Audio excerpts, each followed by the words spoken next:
Brodes Media.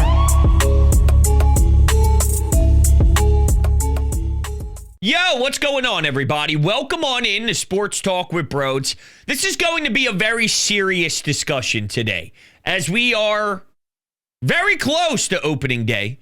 The Philly season is right upon us here, and I'm still in a very awkward position with them emotionally. Now, I want you all to listen to this next statement I'm about to make. Once they start playing games, I am going to switch my mentality. I'm going to enjoy the baseball season, what it brings, the summertime, 162, the journey.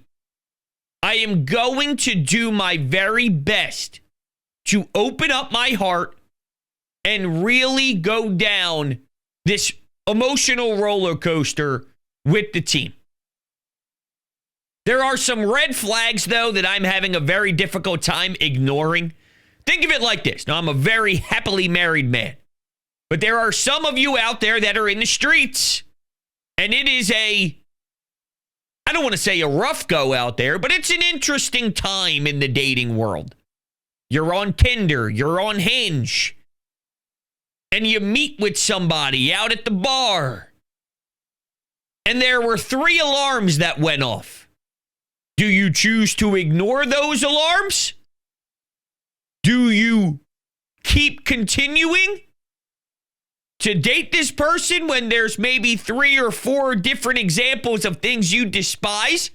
Or at some point, do you realize, hey, that was telling me something. I have to trust my gut. Because that's essentially where I'm at here with this team. And I got plenty of examples for you. Before we get into exactly why I am so bothered, and there are new pieces to this puzzle, you know I love my lawn. And you know I love my lawn because of Green Lawn Fertilizing. Now is the time to get started with the first treatment because it is super important to lay the groundwork for the rest of the season. Green Lawn Fertilizing is offering 2 free treatments and 10% off for the early birds. They are so knowledgeable. By the way, experts in New Jersey, Pennsylvania, and Delaware, so knowledgeable that they've created their own custom blend to make sure your lawn is looking as beautiful as humanly possible. Make sure you check out the link in the description, which will take you right to their website through me. So it'll say, hey, Brodes sent me here. And any new customers who sign up between March 17th and March 21st, so this is the final day that you can be entered to win 4 lower-level Phillies tickets. 4 lower-level Phillies tickets if you get it all started today. It's the final day. I'm recording this March 21st. The winner is announced on March 25th. So make sure you get into the mindset of having the greatest lawn on planet Earth because you're a fool if not. All right, so let's start with this. I have a list of negatives here, and I got some positives. I do. And again, I want to reiterate this. This is how I'm feeling all throughout the offseason. This is how I'm feeling 1 week in advance when thinking about, opening day. But I do also know that I am going to flip my mentality the best way I can to enjoy ball. Because I love ball, and I love breaking it down every day, and I don't want to act as if I got a big stick up my ass every single time I do a game recap, every time I break down what happened in a series. The goal and the objective isn't, I'm just going to piss all over this team and hate them 24/7. I don't want that to be the case. But I also know that I have to be honest with myself and tell you that there are some red flags that I just can't ignore. And I don't want to look back 3-4 months into the season and say, well, I told you, I mean, come on. I don't want to do that. I don't want to do that. That's not fun. But anyway, Matt Gelb of The Athletic said the other day in one of his pieces, Quote, the Phillies continue to monitor potential cuts from other camps to secure a right-handed hitting outfielder. Let me get this straight. You're looking for cuts across Major League Baseball to fill a hole that was so obviously glaring. It was so clear and obvious what you needed to do this offseason. Go get real outfield help. Now, they think they got it in Max Kepler. And I hate to say this, but if Max Kepler's batting fifth in your lineup, are you a World Series team? But I digress. That's a conversation for another day. They think they got it in Max Kepler as a left-handed stick, yet they're giving Brandon Marsh the opportunity to go up against lefties for a big window of time, but you're also keeping your eyes glued on right-handed bats and being very vocal about it. So do you trust Brandon Marsh? No. And they probably rightfully don't trust Brandon Marsh, but don't come out and act as if Brandon Marsh is going to flourish and, all right, we love this idea, and then you're going to go look for guys who can't make other teams. This isn't Howie Roseman going to find Zach Bourne, okay? This is going garbage bin shopping. That's what it is, and this was one of the biggest flaws of the roster all offseason long. This was one of the most important pieces you needed to find throughout the offseason. And this is how they elect to go get that piece?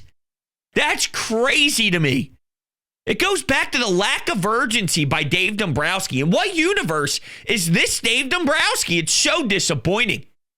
It reminds me of what he tries to do every deadline, doesn't it?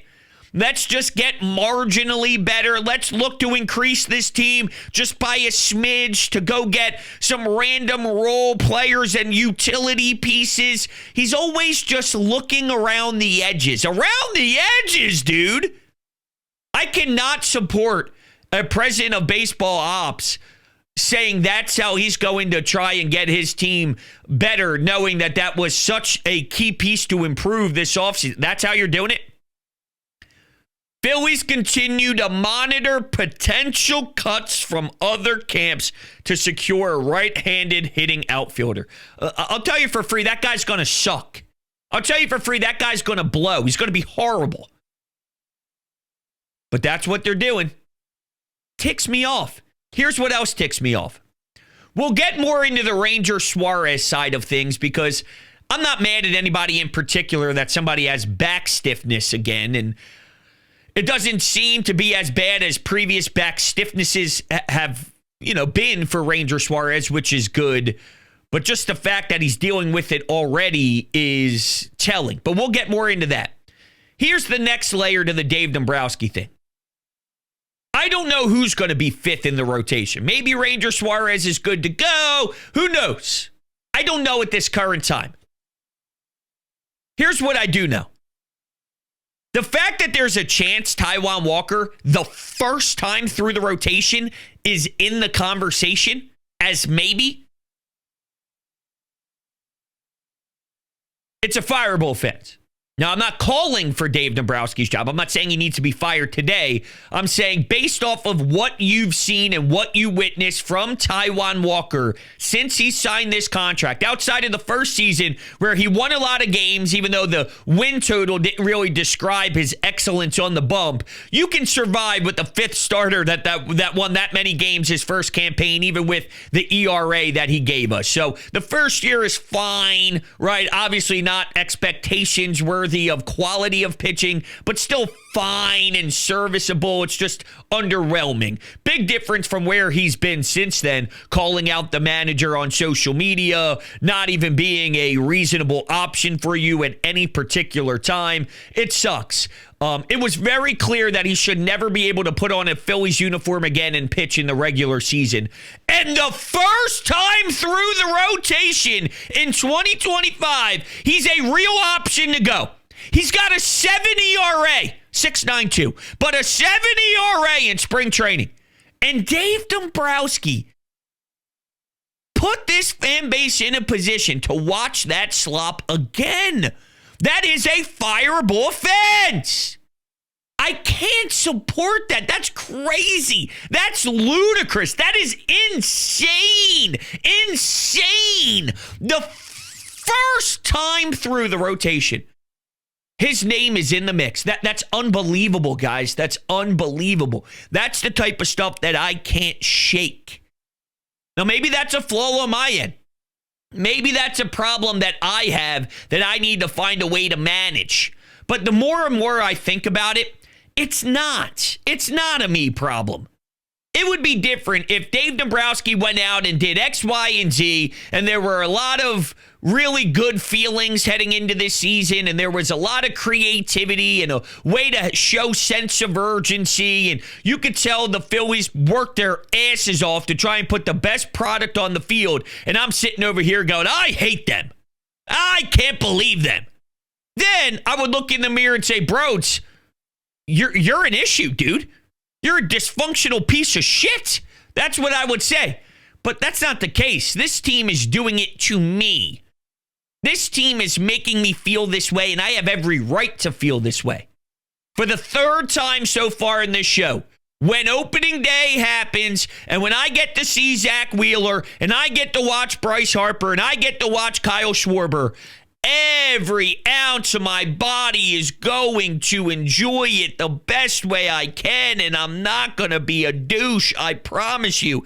I'm just being a douche to get all my douchiness out. I'm trying to get my douche out the best way I can. It's the therapy session where I'm trying to work on myself, although they're doing it to me. See, I can't give them a free pay. That's what also upsets me. Is there's a part of me that whenever I do switch my mentality, that almost allows Dave Dombrowski to walk through the streets of Philadelphia with a big smile on his face, just going da-da-da-da-da-da-da, enjoying life. Well, you don't deserve to right now, not with the product you gave me. So then some of the front office members don't get held accountable. And I preach accountability. So that's where it eats me alive even more. It's one big domino effect. All right, to the Ranger thing. I've been saying for months now, I don't trust Ranger Suarez to be the starting pitcher that they want him to be. And it's just because I've never seen his body actually be able to stay upright. I love Ranger when he's healthy. The dude's a sub-2 ERA filthy magician. Okay? He's got some of the nastiest stuff, and it's not overpowering, but the way he does it, it's so cool. It's so calm. He defends his position very well. His poise, his patience, everything about his delivery. He's got that awesome look to him, and it's just a beautiful, outstanding effort when he's healthy. The problem is, whenever he hits that wall, whenever he gets that dead arm, whenever there's back problems, he becomes a shell of himself and barely usable. So I wanted him to go into the pen to bolster up some of the bullpen, because outside of Jose Alvarado, I don't really know what you have. I think Kerkering is a fine piece. I don't think he's the closer. I got callers telling me that we're going to win a World Series with him closing. I don't know. I can't imagine Orion Kerkering in the NLDS, NLCS World Series pitching against Mookie Betts, Shohei Ohtani, and anybody else, Freddie Freeman, in a one-run game in the ninth inning with a man on first base and being a shutdown guy nonstop every day. I just don't know if that's his role. I would love to be wrong. I think he's a seventh inning guy, maybe an eighth inning guy. I like what he can bring to the table for a bullpen piece, but I think there are some crazy expectations for him to be Brad Lidge and never allow a save to be blown in an entire season. That's a serious jump. But I would like Ranger Suarez because Jose Alvarado is your most reliable arm right now in the pen. And let that sink in.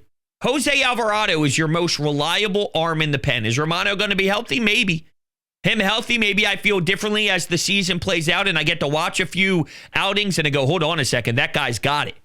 You know? I'm not unwilling to go down that path. I'm very willing to do that. So that's also on my radar as well. But I would like to have Ranger there. Here's the problem, though. Let's go back to the timeline. Last year, Ranger wasn't right. So he had all off season to get himself where he needed to be. This is spring training, right? So he's ramping back up. Last season, hit a wall. Time off. Recover. Ramp back up. Back sniff this before opening day. How does this get fixed? A back problem? For someone who's in his 20s the way he is? Is that just going to go away? Poof, gone?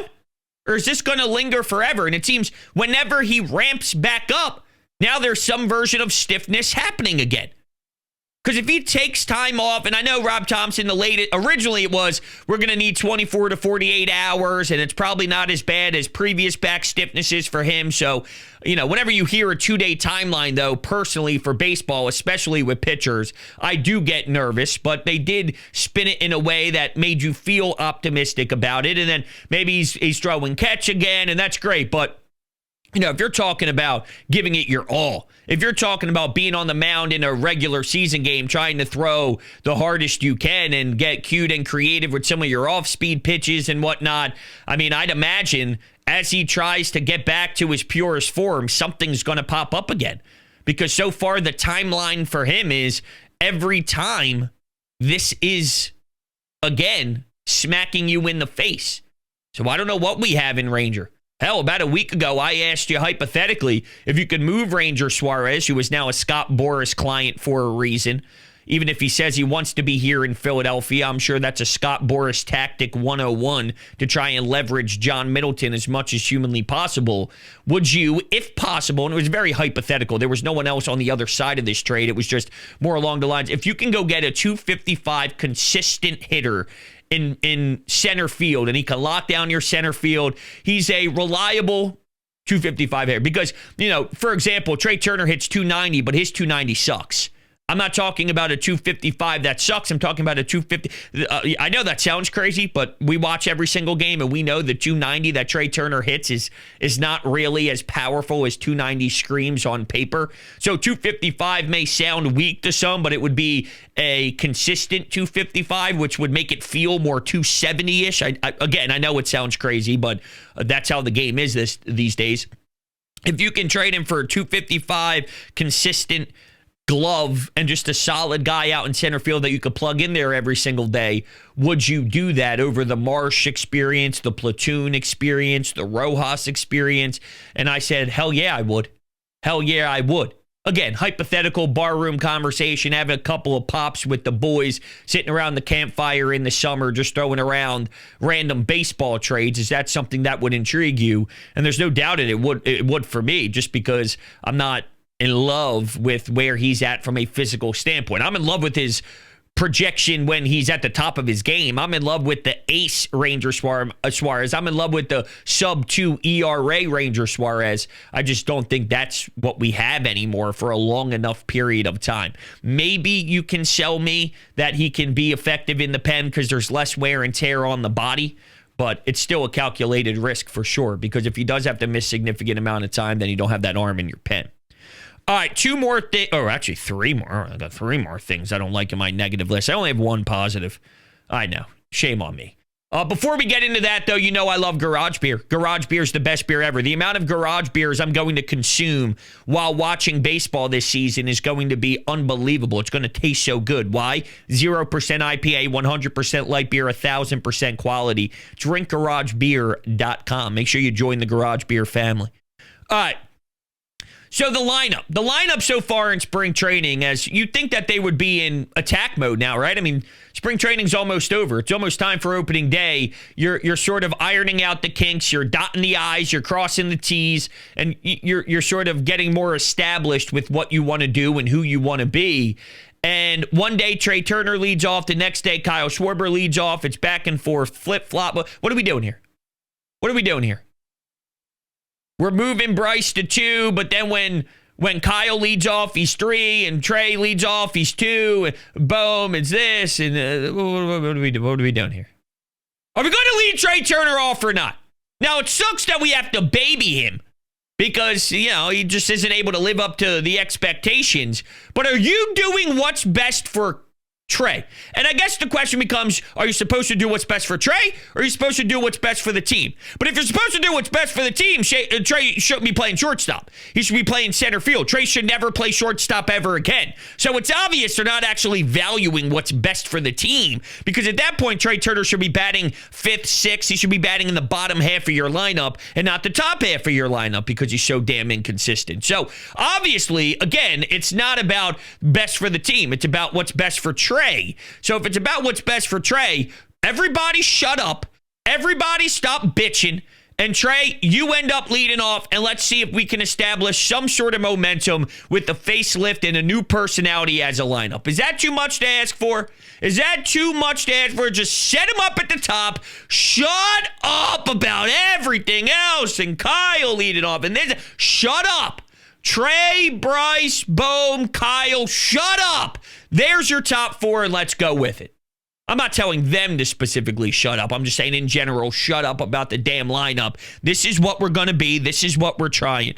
But now you're constantly changing 2 through 4. If you're changing the leadoff guy because of lefty, righty. What are we doing? Aren't baseball players a creature of habit? Aren't they guys that like to show up to the ballpark every day, know where they're slotted in, bling, bling, bling, boom, bam, boom, boom. They just kind of get locked and loaded, put on their cleats. They know what they're doing every day. Same thing, same exact pregame meal, same exact preparation, same exact, ways that they're stretching, who they're warming up with, the same thing. Shut up, everybody. This is how we're going. But instead, it's Kyle leads. If they run it back, and I'm a Kyle Schwarber leadoff guy. You know that. I've been screaming it for years now. If they just run this thing back with Kyle, Trey, Bryce, Bohm, and that's your top four, you got to be kidding me. It reminds me of a defensive coordinator in football that is watching his team get shelled and just obliterated over and over and over again. But this is my coverage. This is my formation. This is what I do. Well, put fucking man-to-man out there. And if that gets burned, fine. But at least you're willing to adapt. At least you're willing to try something new. The other team's offense has figured it out. Try something new. If they just run this back with Kyle again, they just do the same thing. No changes to the coaching staff. No changing to the hitting coach. No changes to anything. Same exact, the same. We're just running it back with an older version of the team that couldn't do it previously. Taijuan Walker, right? He's still here in the mix. If Ranger can't be healthy, same thing. Until Andrew Painter comes eventually. Now, I like the Luzardo addition, but there's so much that needs to change outside of just adding Luzardo to make this a World Series contender. And then, again, there's more on my list, actually. I keep forgetting about this one. I hate how they're afraid to commit to the World Series thing. Well, we tried committing to the World Series approach previously, and it failed, so I'm afraid of it. They're afraid to commit to the World Series aspirations. They're afraid to commit to the journey of a World Series. They want to run away from it as much as possible. They're afraid. I hate that. And I also hate the fact that, you tried to trade Alec Bohm, right? And it was very clear and obvious. Dave Dombrowski said it on WIP. We said we were open to it. And we just never felt that we were getting the calls that was in our range, essentially. I'm paraphrasing a little bit, but that was the message. And to me, that implied people who called did not think Alec Bohm was as good as we did. And the league's probably right to think that. That's your cleanup hitter. One of the most important bats in your lineup is the guy that you didn't even want here anymore. And that the league feels is just not what you do. Now, part of it, to be fair, part of that is probably more mental than physical. But isn't baseball mental? Right? Like, I do think he can hit the baseball. I do think he's going to smack a lot of doubles. I think he'll probably have a decent average. I think he'll knock in runs. So, it's not a bad bat in your lineup, but the game is mental. And I think there's a lot of question marks on the mental side of the game for him. For whatever that's worth. But yeah, him batting cleanup, being one of your most important bats behind Bryce Harper. Again, by the way, is Bohm a cleanup guy? No. But we're running it back with him being your cleanup guy, batting behind Bryce Harper. It's just a flawed system. All right, here's my positive before we take a couple anytime hotline calls. They said goodbye to Garrett Stubbs. They said goodbye to Garrett Stubbs. He stinks. Marshawn is better than Stubbs. So if there's anything to that, here's the thing, right? While that is a good message to send, that we're not just keeping the guy who wears overalls and DJs. One, did they do it for the right reason? And two, we're talking about a backup catcher. You know what's a real statement? Yo, Trey, I don't care you want to play short. You're playing center. Hey, Bryce, I don't care that you want to bat third. You're batting first. You're batting second. You're batting where I want you to. That's more of a statement than, hey, Marshawn, you're in over Stubbies. even if Stubbs is a likable guy in the room. All right. Let's go to the phone, shall we?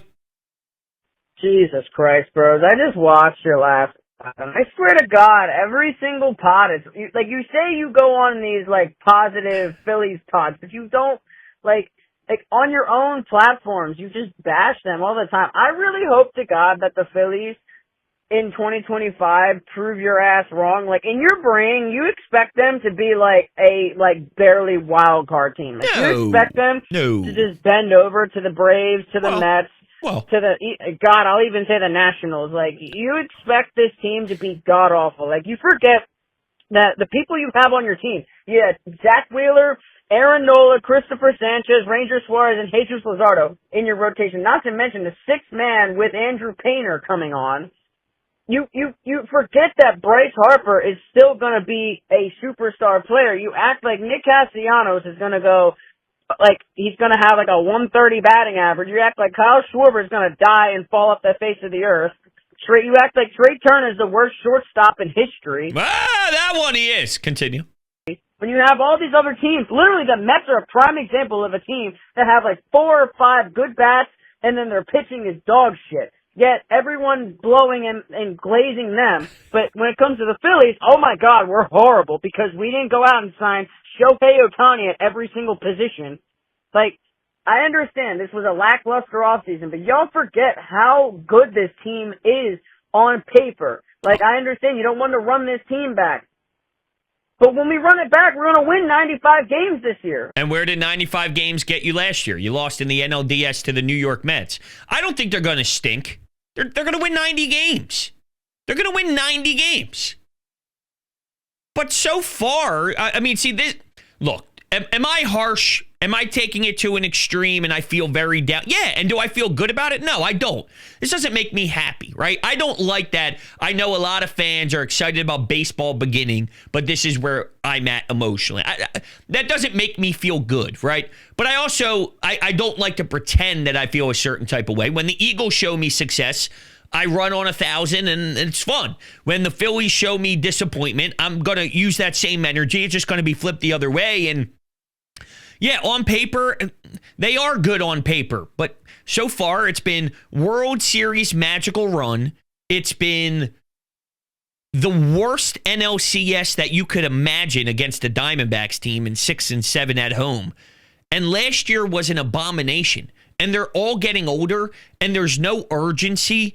And I don't know, like, no, I don't think they're going to stink. They're going to win a lot of regular season games, and they're going to win a bunch of series, and that's great. But what happens is when you go from a team that never gets in, and then you sort of establish yourself as a team that's constantly involved in the playoffs, it's no longer about, hey, be proud that your team's in it. It's go fucking do something about it, right? And I'm using that as a mentality for any team. The Sixers, once they started to become established as a 50-win team, nobody cared if they won 55 games or 53 games. Nobody cared if they won 57 regular season games or 53 regular season games. It was, can you beat whoever you're matched up with in the playoffs in the second round? And the answer was they couldn't. Now, maybe the Phillies have gotten past that. They got past the Sixers front of it all, but there's something off.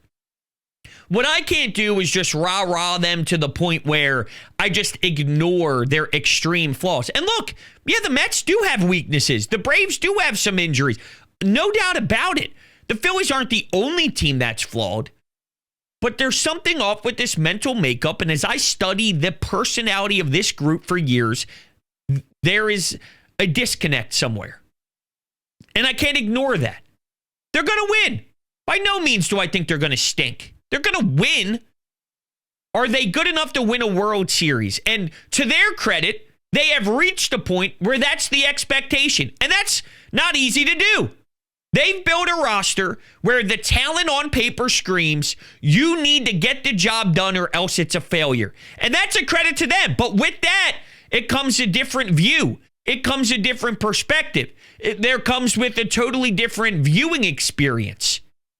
And I can no longer be, in the same spot I was where we're trying to break an 8-year playoff drought.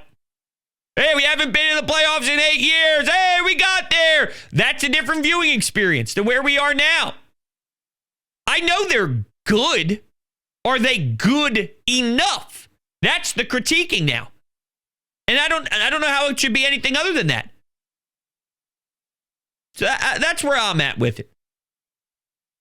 I appreciate your call. Listen, I like the fire. I do. I like the passion. I like the fact that you're clapping back a little bit on the other side here, and you're sharing that love and emotion the opposite way. I'm cool with it. I respect it, and I appreciate it. I like to hear from you more throughout the season, so I can kind of, hear you throughout some of these series and whatnot. But yeah, they broke me. Like losing to the Diamondbacks and the Mets the way they did, there's a part of me that is legitimately fractured and broken based off of you should be able to beat those teams. Winning 95 games, while you're right, they could win 95 games. What did that get you? And what I can't do, by the way, is act as if they are winning this division. I don't know if they win this division. I can't act like they're 95 definite. We'll see. Going to win a lot of games, though. Let's take one more. What's up, Brodes? I wanted to ask you about your opinion on this upcoming Philly season and what your confidence level is. Personally, for me, my confidence level is still pretty high, but I really want to see this team perform in August, September, and especially October. And I don't care if they win 20 games in May like they did last year. I don't care if they're 64-36, I believe what it was at the All-Star break. I really don't care.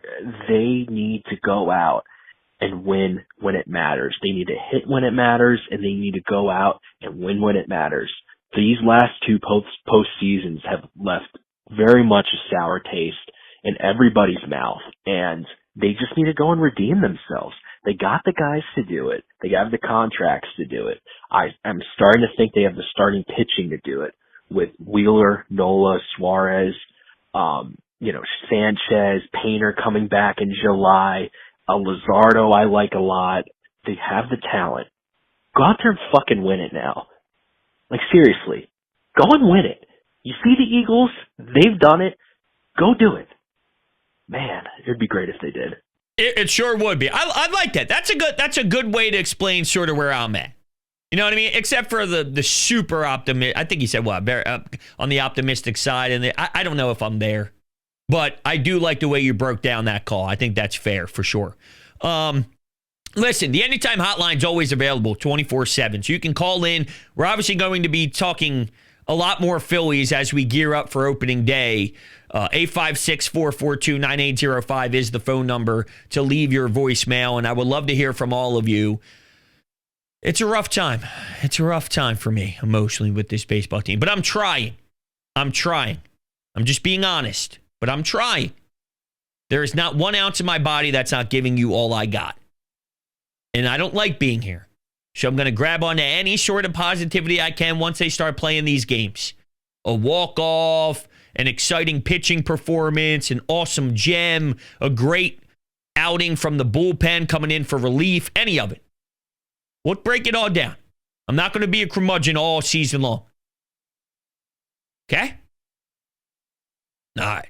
Thank you guys all so much. Greatly appreciate hanging out with you. You guys are the best in the world. I love you. Talk to you on the next one. Go Birds! Ooh.